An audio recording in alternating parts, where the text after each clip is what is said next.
Shout out to G-Man Boxing.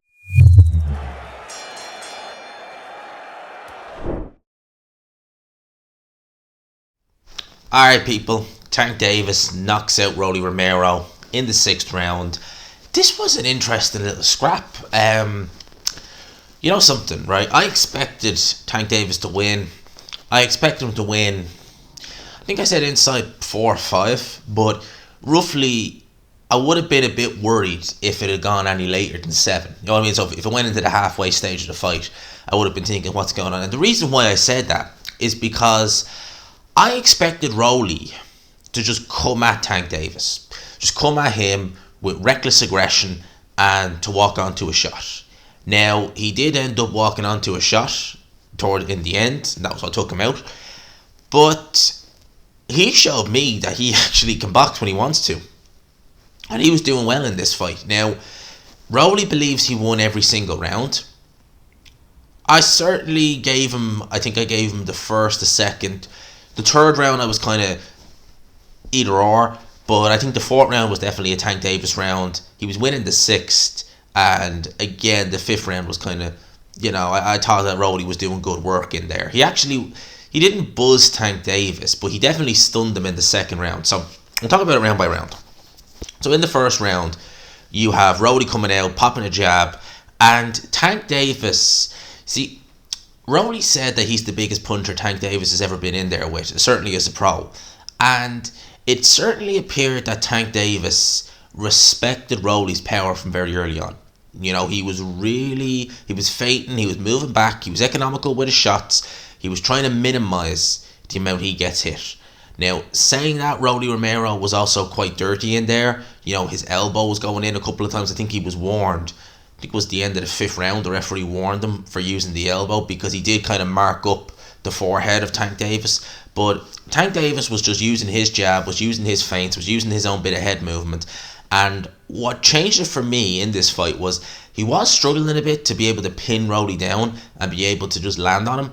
But once he started going to the body, that to me was a bit of a game changer because Tank Davis was looking to jab up to Rowley's head, and right about round 3, round 4, he started actually moving them jabs down to the body. And I definitely think that took a little bit of the legs away from Rowley, and I definitely think it was bringing the hands down a bit more. But the 1st round was a Rowley round. Very little happened in that 1st round. I think Showtime were saying that, I think it was 22 shots was either combined or was either per fighter. Was very, very few shots were thrown in the 1st round. It was a proper feel out round, see where we are, get our head in the game. And in the 2nd round, it came a bit more to life then.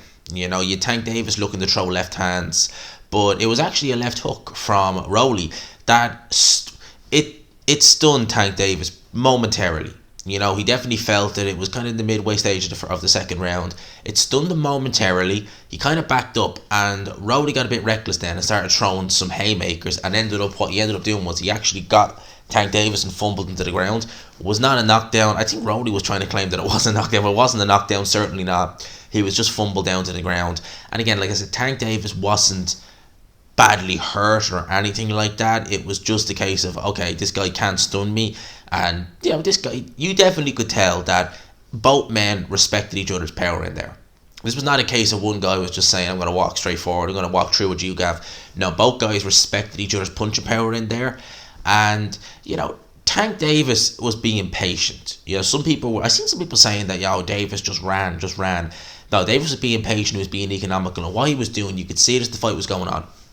He was looking for some of them moments. So some of the things that Rowley would do. So when he was backing up again the ropes, when he was opening up on those little attacks, you could tell that Tank Davis was looking to see where. Now, the feed I watched, you couldn't really see the footwork because it was kind of chest high. It wasn't the greatest feed, but it did the job because I could not find any full length videos of this fight where you could see the fighters in their full. So I can only really see him from the front up.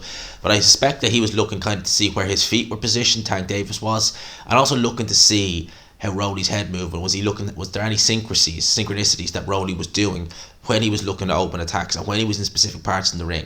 I suspect that was what it was.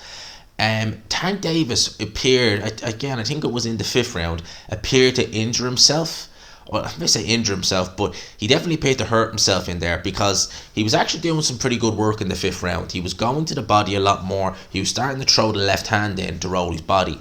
And there was a moment in the 5th round where he landed a body shot and he grimaced and then just said, ah. And you can see it in his face. It was a real kind of, and then it was almost kind of, oh, no, back onto the poker face. So Tank Davis has hurt his hand a few times in his career, and I think he's had issues with his shoulder as well. I know I know he used to use winning gloves at one stage.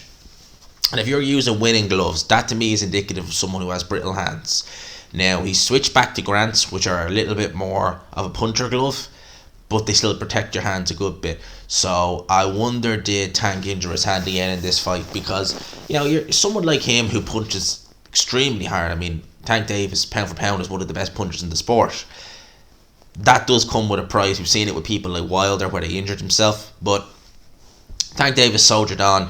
And going into the 6th round, I knew the result of this, obviously, before I watched it. So I knew it was ending the 6th round.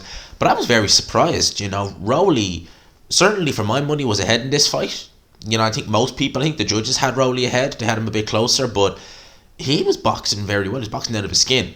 And in the 6th round, having actually a good bit of success in there, momentary lapse of concentration, up again the ropes, got into a little exchange with Tank Davis, ended up walking into a counter left hand. It was almost like it was a looping left hand, like an overhand left, and Rowley went down.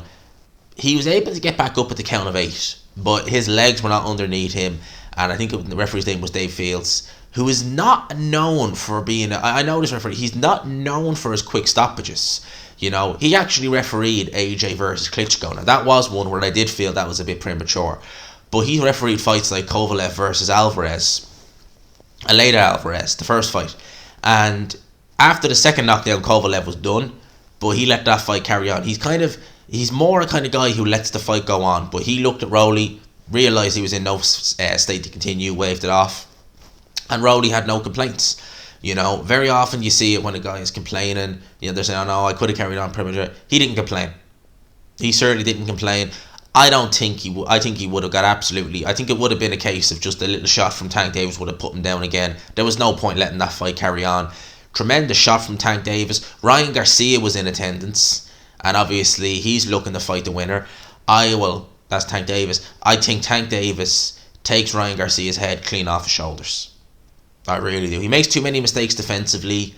Offensively, Garcia is good, but I just can't. Athletic, yeah, can't see him winning.